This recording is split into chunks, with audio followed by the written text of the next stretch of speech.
Nathan Harper shows up riding on the hood of a speeding car while his buddies tear down the highway. The car screeches to a halt. Nathan tumbles onto the pavement, laughing. They roll up to a house party packed with students. Inside, Nathan bumps into Karen Murphy, his next-door neighbor and childhood friend, someone he clearly has a crush on. Nathan and his friends go wild at the party, messing around and drinking. The next morning, he wakes up sprawled on the lawn and helps the girls who live there clean up the mess left behind. Soon after, Nathan's dad, Kevin, shows up and drags him home. Hungover or not, Kevin forces Nathan into a sparring session. He's tough, strict, and unrelenting. From the porch, Nathan's mom, Mara, watches with concern as the two square off. Frustrated, Nathan charges at his father but doesn't land a single punch. Kevin taunts him again until Nathan finally knocks him down. Kevin keeps pushing, testing every reflex his son has, ramping up the fight. Mara rushes into the yard and puts a stop to it. She scolds Nathan for his reckless night out and grounds him on the spot. Later that evening after dinner, Nathan is washing dishes when he hears his parents dancing out on the porch. He laughs quietly, enjoying the sweet moment between them. The next morning, during a session with his therapist, Dr. Geraldine Bennett, Nathan admits he sometimes feels different from everyone else. He confesses he's been having disturbing dreams where a woman sings to him, only to be attacked right after, hinting at something much deeper. After the session, Nathan heads to school. He's on the wrestling team, and he takes down his opponent with ease. Right after, his buddy Jilly pushes him to talk to Karen, since it's obvious they like each other. But Nathan can't even manage a simple hi. In class, Nathan gets paired up with Karen for a project on missing kids. That afternoon, Karen shows up at his house to work. While searching online, they land on a missing children's site, showing digital reconstructions of how the victims might look today. Nathan spots a photo of a boy who looks eerily like him, Steve Price, missing for years. Karen has to head home, but Nathan, now shaken, keeps digging. He finds the same shirt the boy is wearing in the picture. Frightened, Nathan grabs his backpack and tries to leave, but his parents stop him, reminding him he's grounded. Nathan argues it's for a school project, and with that excuse, he manages to get out. At Karen's place, he explains the resemblance to the boy in the photo. He shows her the matching shirt, even the identical stain on both. Together, they reach out online, hoping to track down Steve. In Brighton Beach, a shadowy figure responds under the name Marissa. He asks if Nathan has seen the lost boy. Nathan says yes and presses for more info on Steve, but the man, already tracing Nathan, locks onto his exact location. Karen thinks the request feels off. Meanwhile, the stranger hacks into Nathan's laptop camera and pulls a live image of him. He quickly calls Kozlo, an ex-special ops agent turned terrorist and information broker, and sends Nathan's picture over. Nathan notices the camera light and shuts the screen. Karen, still trying to make sense of it, suggests maybe he was adopted, or left on someone's doorstep, but Nathan can't explain why his face would be on a missing kid's site. That's when the real question hits him. Who are the people pretending to be his parents? Nathan grows suspicious, and when he gets home after school, he decides to confront Mara. She walks into his room and sees the evidence Nathan spread out on the bed. He asks if she's really his mother. After dodging the question at first, Mara finally admits she isn't, saying they had been waiting for the right time to tell him. Mara leaves the room to get Kevin. Just then, Nathan gets a call from Karen and explains that Mara confessed she isn't his mom. Worried about how shaken he must be, Karen says she's on her way to comfort him. Downstairs, Mara sits crying alone when a knock comes at the door. Two men claim to be investigators from juvenile justice. Instantly, Mara tries to slam the door shut. The men force their way in, and Mara fights them head on. Nathan hears the struggle from upstairs, as does Kevin. One man pulls a gun and shoots Mara twice, right in front of Karen, who's just come in through the back, and Nathan, who's halfway down the stairs. Nathan slips away while Kevin charges in, launching into a brutal fight and taking the man down. Circling the house, Nathan sees Kevin on the living room floor beside Mara. Kevin spots him and yells for Nathan to run, but the second man finishes Kevin off. "Watch ye all!" Panicked, Nathan bolts, but suddenly remembers Karen is still there. The intruder grabs her and takes her hostage. Nathan bursts in, attacks the man, and demands answers about who he really is. The man begs him to stop, promising to tell everything he knows, but warns they must get out now. There's a bomb hidden in the oven, seconds away from going off. The explosion rips through the house, blasting Nathan and Karen straight into the pool. The home is completely leveled. Dazed, they surface and scramble away, vanishing into the woods.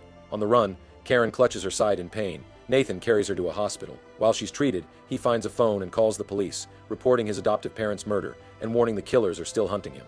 The officer asks for his location, and Nathan gives it. At that very moment, the tragedy at his house flashes across the news, claiming the residents weren't home when the fire began. On the other end of the line, CIA agent Frank Burton asks if Nathan is all right and if he's spoken to anyone since the incident. Frank says two men will meet him and gives their description, stressing that Nathan must trust him. Nathan, overwhelmed and confused, can't bring himself to believe Frank. He leaves the phone hanging and walks out, but the call is traced by Kozlo's men, who now know Nathan's location. Inside the hospital, Nathan searches for Karen but runs into Dr. Bennett, who hands him a hooded sweatshirt and warns him to stay clear of every camera. They're tracking his every move. Kozlo arrives with his men, just as Dr. Bennett sneaks the two teens out safely, but the CIA cameras pick her up on the way out. Now hunted by both the CIA and Kozlo's crew through the streets of New York, Geraldine explains she's Nathan's guardian, the same way Mara and Kevin once were. Karen pleads with Nathan to call the cops, insisting the whole thing is insane. Nathan explains he already did, and Frank Burton answered, claiming he was CIA. Geraldine admits she works for Burton but warns he can't be trusted anymore. Only 4 people knew Nathan's true identity: Mara, Kevin, Geraldine, and Burton. 2 of them are dead. The chase escalates. Geraldine slips Nathan a set of keys to an apartment where they'll have to hide and wait for contact. Before forcing the teens to jump from the car, she tells Nathan there's only one person he should trust: Martin Price. Terrified, Nathan nods, and together with Karen, they leap from the car and vanish into the woods. Meanwhile, Geraldine keeps driving, still pursued. To avoid capture, she crashes her car, triggering a massive explosion. Nathan and Karen are deep in the woods when Nathan decides they should escape through the river, so they can't be tracked. After leaving the water, Nathan swipes 2 blankets from a group camping nearby. They put together a small bed on the ground to stay warm, and eventually drift off to sleep side by side. By morning, Nathan tells Karen he'll take her home, where she'll be safer. Karen refuses, insisting that the only people they can trust are each other. Meanwhile, Frank gathers a team of agents to lay out the mission. He reveals that Martin Price stole a high-value list, 25 encrypted names of powerful figures who sold secrets at some point. That list belonged to Nikola Kozlo, and he wants it back. Frank explains that Martin was one of their best operatives, and the top priority now is to keep his son, Nathan, safe. Because if Kozlo gets to the boy first, he gets Martin's list. Frank also shares that Nathan received help from Geraldine Bennett, a CIA veteran. But after searching her car the night before, he found no trace of her, meaning she's still on the run. He orders the team to track down every contact and close friend of Nathan and issues an urgent alert: Kozlo must be stopped. Back on the road, Karen and Nathan hitch a ride to Virginia, where Geraldine said there was an apartment. When they arrive, Nathan starts digging through the place for any clue. He finds a backpack stuffed with cash, IDs, a phone, and a gun. Looking through the papers, Nathan discovers an address and a picture of Lorna Price, the woman from his nightmares, his biological mother. Karen steps aside, saying she needs to call her uncle to let him know she's safe, but when she tries, Frank intercepts the call, warning that they'll be found soon. Meanwhile, Kozlo has tapped into the CIA's entire frequency line and is listening to their every move. Nathan hangs up the phone and together they drive off in a BMW, heading to find Lorna Price. But the address leads only to her grave. Nathan is visibly shaken, admitting he never even knew her, and that their trip was for nothing. But Karen notices the flowers on the grave are fresh, and they realize Martin is still alive. He's the one sending them. Karen and Nathan get fake IDs from Jilly and say their goodbyes. They buy 2 train tickets and board, unaware they're being followed by one of Kozlo's men. On the train, Karen and Nathan open up about their feelings, and the 2 finally share a kiss. Moments later, Karen steps out to grab some food, but she's caught by the enemy and tied up inside one of the cabins. Nathan realizes she's been gone too long. While searching for her, he runs into Kozlo's man, and a brutal fight breaks out. Nathan manages to fight back and take him down, showing combat skills he clearly inherited from his father. Karen manages to free herself and finds Nathan. The train screeches to a stop, and once again they escape through the forest. By the time the CIA shows up, the 2 are long gone. Frank eventually tracks them down on the highway and takes them to a roadside diner. Alone with Nathan, Frank explains everything about Kozlo and reveals that Martin is his father. Frank swears he'll protect him, but Nathan doesn't trust a word and runs again with Karen, just as Kozlo and his men launch another attack. After escaping, Nathan tells Karen the truth about the list. He had it on his phone the whole time without even knowing. Martin had texted it to himself as a safety measure. Kozlo then calls Nathan, demanding the list, saying it means nothing to him anyway, and threatens to kill all his friends, including Karen's parents. Nathan agrees, saying he'll hand it over in a public place. Meanwhile, the CIA manages to track down Kozlo's hideout and wipes out everyone inside. Jilly shows up to back up Nathan and Karen, handing them tickets to a baseball game where Nathan plans to face Kozlo. At the stadium, Nathan gets a call from Martin, telling him to call it off, that he's not ready yet. Nathan hangs up, then calls Kozlo, telling him about the ticket left at the base of the statue so he can get in.